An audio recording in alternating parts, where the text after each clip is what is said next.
اور خاکے چمپارن سے بولے میرے باپو جی، خاکے چمپارن سے بولے میرے باپو جی، انگلو جاؤ یہاں سے بھارت دیش ہمارا ہے، انگلو جاؤ یہاں سے بھارت دیش ہمارا ہے۔ انشاءاللہ گاندھی جی نے ہمارے چمپارن کی سرزمین سے کہا تھا کہ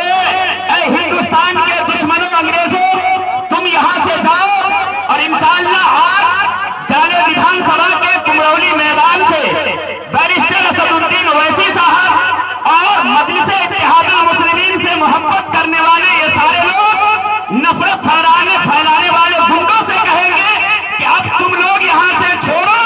اب جو انصاف پسند لوگ جو ہے ہمارے ہندوستان کے رہنما بنیں گے اور قائد بنیں گے۔ تو آپ لوگ اطمینان و سکون کے ساتھ یہاں پر بیٹھے رہیں، انشاءاللہ کچھ دیر کے بعد ہمارا اپنے ماتھے کی نگاہوں سے بیرسٹر اسد الدین اویسی صاحب، جناب اختر الایمان صاحب، جناب انجینئر آفتاب صاحب، جناب ماجد حسین صاحب اور دیگر جو جناب وارث پٹھان صاحب اور دیگر لوگوں کے بھاشن کو بھی سنیں گے، ان کی آوازوں کو بھی سنیں گے، اور سننے کے بعد ہم لوگ مچلیں گے بھی، ان کی محبتیں اپنے دلوں میں پیدا بھی کریں گے، اور ساتھ ہی ساتھ اپنے اپنے چھیتر سے مجلس کے امیدوار کو کامیاب بھی بنائیں گے، کیونکہ بیرسٹر اسد الدین اویسی صاحب ہو یا پھر مجلس اتحاد المسلمین ہو، یہ صرف جو ہے یہ مسلمانوں کے رہنما نہیں ہے، بلکہ یہ ہماری ٹیم جو ہے گرے پڑے لوگوں کی آواز ہے، مظلوموں کی آواز ہے، چاہے وہ ہندو بھائی ہو چاہے وہ مسلم بھائی ہو، اگر کسی کے اوپر اتیاچار کیا جاتا ہے، کسی کو دبایا جاتا ہے، تو مظلوموں کے ساتھ کھڑے ہونے والی جماعت کا نام مجلس اتحاد المسلمین ہے، اور اس کے صدر بیرسٹر اسد الدین اویسی ہے۔ تو لہذا آپ لوگ آئیے، جو لوگ ادھر ادھر بیٹھے ہوئے ہیں ان سے بھی گزارش ہے، دیکھیے صبح میں کل تک 2 سے 4 لوگ تھے، سوچ رہے تھے کوئی نہیں آئیں گے، لیکن میں شعر کہہ رہا ہوں کہ میں اکیلا ہی چلا تھا جانب منزل مگر، میں اکیلا ہی چلا تھا جانب منزل مگر، لوگ ساتھ آتے گئے اور کارواں بنتا گیا، لوگ ساتھ آتے گئے اور کارواں بنتا گیا۔ لہذا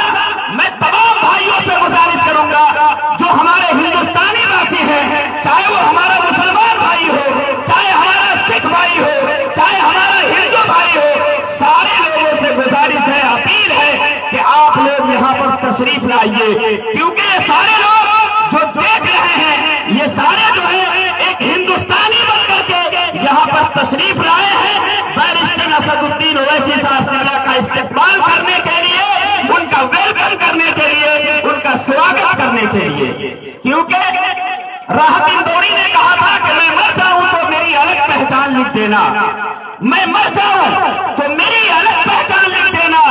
لہو سے میری پیشانی پہ ہندوستان لکھ دینا، لہو سے میری پیشانی پہ ہندوستان لکھ دینا۔ یہی ہمارے بیرسٹر اسد الدین اویسی صاحب بھی کہتے ہیں اور ہماری پوری ٹیم بھی کہتی ہے، لہذا ہمارا اپنے اس ملک سے جو ہے نفرت پھیلانے والے رہنماؤں کو، قائد کو ہٹا کر کے ہم انصاف پسند رہنما کو جو ہے اپنے ملک میں بیٹھائیں گے، تاکہ وہ غریبوں کی آواز بن کر کے غریبوں کو بلندی پر لے جائیں گے، دلوں پروں کے ساتھ